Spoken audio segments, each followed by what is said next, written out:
with the resplendent hope that all of us have had a lunch, we now move along to the second and perhaps the most important keynote session of Zenith 2021, the annual finance convention brought to you by FinGen, the FIC of Ramanujan.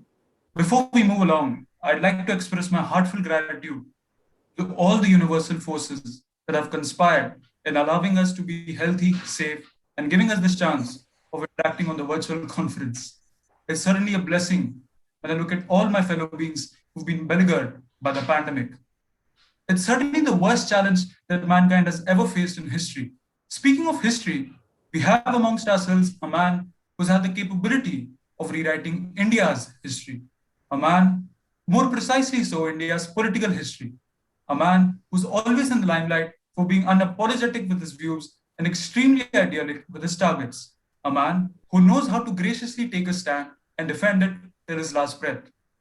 I don't think I'll ever run out of introductions, but since we have the paucity of time, let me take this opportunity and express to the entire country our most charismatic, most amazing politician, Dr. Subramanian Swamiji. Namaskar, sir. Namaskar ji. Seeking enlightenment from the exemplar of the highest regard. We had a great time listening to you. We'll be opening it up for questions. Let me quickly skim through all the questions that have been dropped on the YouTube link. Until then, I have a personal question to ask you, sir. Yes. Back in 2020, when the pandemic was at its rapid pace, I saw your tweet commenting that India is a key proponent of laissez-faire economics, where it's privatizing a certain PSU.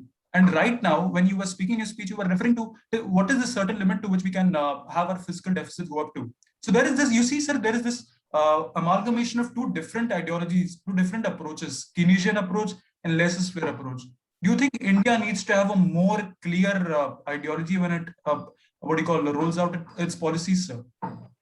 See, the word privatization is misused. What is the need for privatizing Air India? It's losing money. Then you got stupid fellows in their management. Get somebody else who can do it. Was Air India always in loss? No, up till 2003, they were making profits year after year. Then what did you do? All the profitable routes, you gave it to the Arabs. It's on record. I have, in fact, filed a case. It's still pending in the Supreme Court and the High Court. You brought in Etisalat and Etihad and the other one from Dubai. They have taken up all the profitable routes to the Middle East. Then you give up Australia. So all this was done to finish off Air India because foreign airlines wanted it. Air India was started in 1947 by the real Tata, not the present Tata, not the real Tata. He is an adopted, the son of an adopted man. And now you want to get, during this period when we were amongst the few airlines internationally, we bought hangars, we bought, all this aero bridges of Heathrow. Today, you can't get an aero bridge in Heathrow. You have to hire it from some other airline. But we don't have to. We have got a number of them. And so hangars, all this infrastructure, you want to sell it away because you can't make profit. Why you can't make profit? Because you have got rid of all your profitable routes. So therefore, get it back. You have the sovereign power to do it. And get some people who know something about management. And not bureaucrats who are just, can't get another job. So, okay, chairman Air India or, director of Air India. So I am for not privatizing Air India, but I am privatizing for, all these hotels. Why you want a government to run hotels?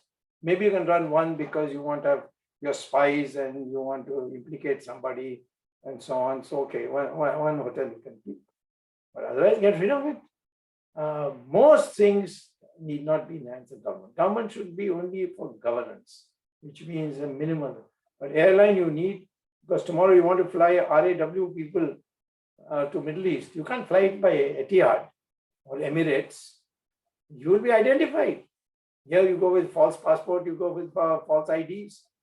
So there are so many things that, to this time, and because of the corona, Only airline which was ready to bring Indians here was Air India. And we haven't given any appreciation for it. So I don't want this, black and white situation. I want the government, we are not for laissez-faire. We are for market economy, which means it needs an umpire. There's an umpire and there are consumers and producers. So that umpire sometimes may have to intervene when you find that either the capital amount required to start that industry requires a lot. So you take it over for some time and then you give it back to private sector by auction. So that was the kind of policy, is not black and white policy. That makes a lot of sense, sir. Again, a follow-up question to that will be, as you are aware, sir, as all of us are aware, every country is run on a basis of similar principles, on a basis of faith. How much do you think does a religion hold relevance in India's pursuit of supremacy? How relevant is religion and similar faith systems? See, religion is theology, but culture is different. When we teach Ramayana, we say Rama went all the way to rescue his wife. Why? He was a Raja, he could have married any number. What is the need for him to go? Go put himself into danger and suffer all that and go and bring Sita back.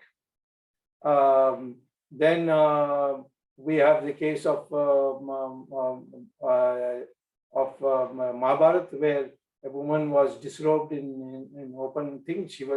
They said, no, you are the property of the Pandavas, and they lost the dice and they lost you also. So we can strip you in public.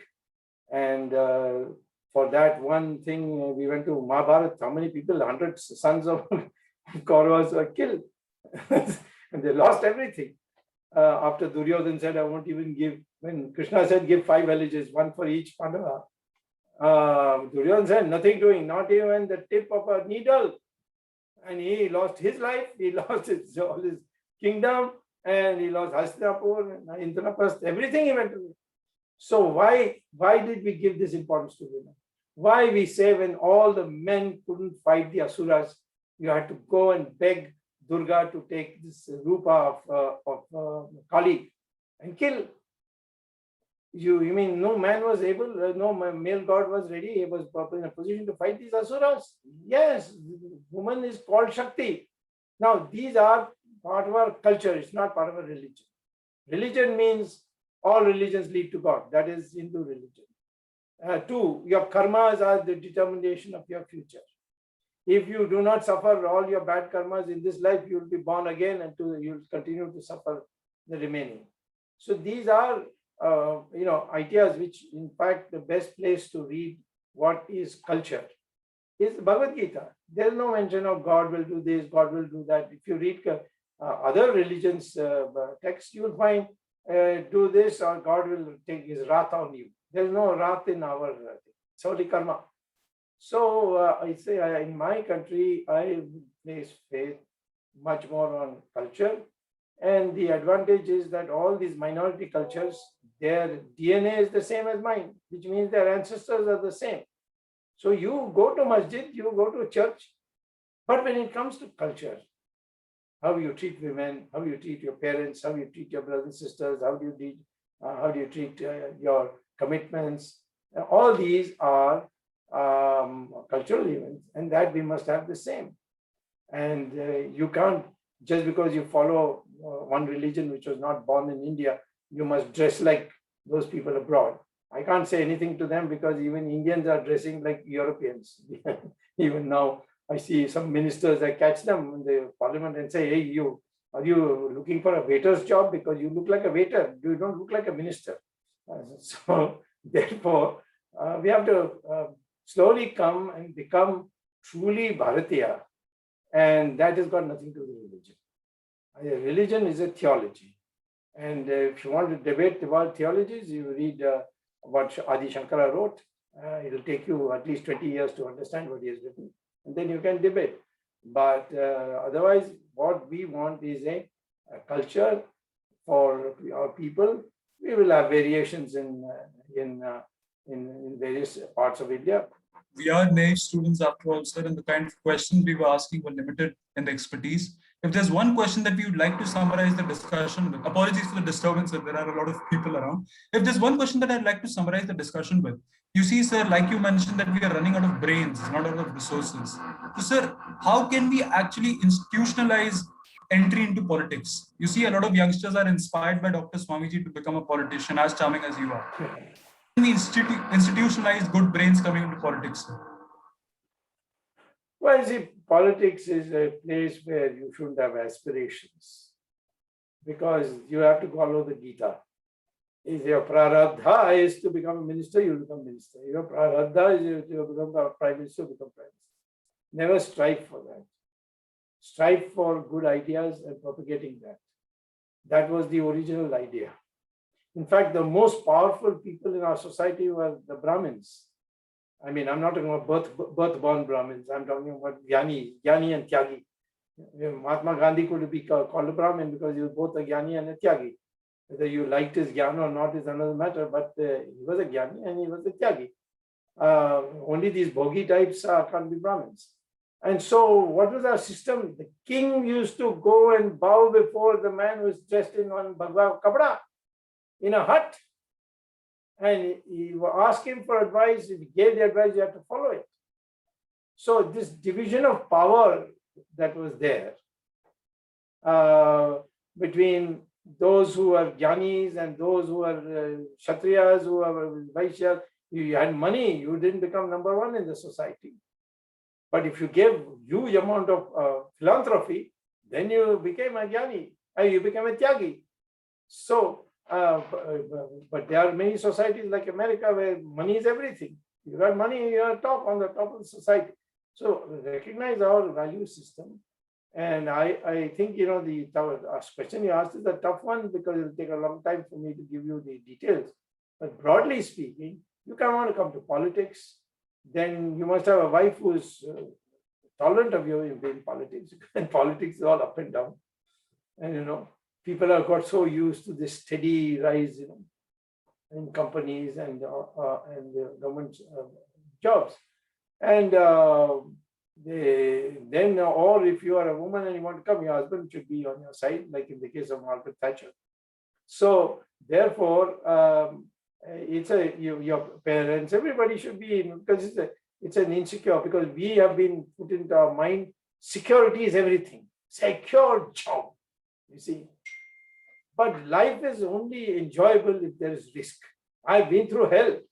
I came to India on the letter written by Mr. Amartya Sen as the department chairman of Delhi School of Economics, saying that your Gaddi is being dusted, please come right away and become professor of Chinese economics, because I was an expert on the economy of China.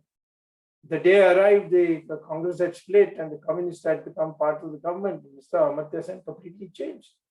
And I was left, high and dry. Then the IIT, I became a professor.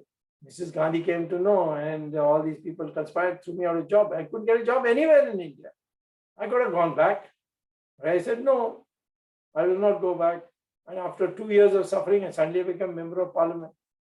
And then Morarji Desai became prime minister. He appointed me on the board of governors of IIT, the very body which dismissed me. So I told Morarji Desai, how can I go? They are all the people who dismissed me. I'm going to go and sit with them. He said, don't worry, I've dismissed all of them.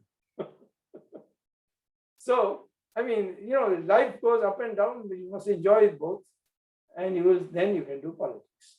Otherwise, if you are looking for a steady job,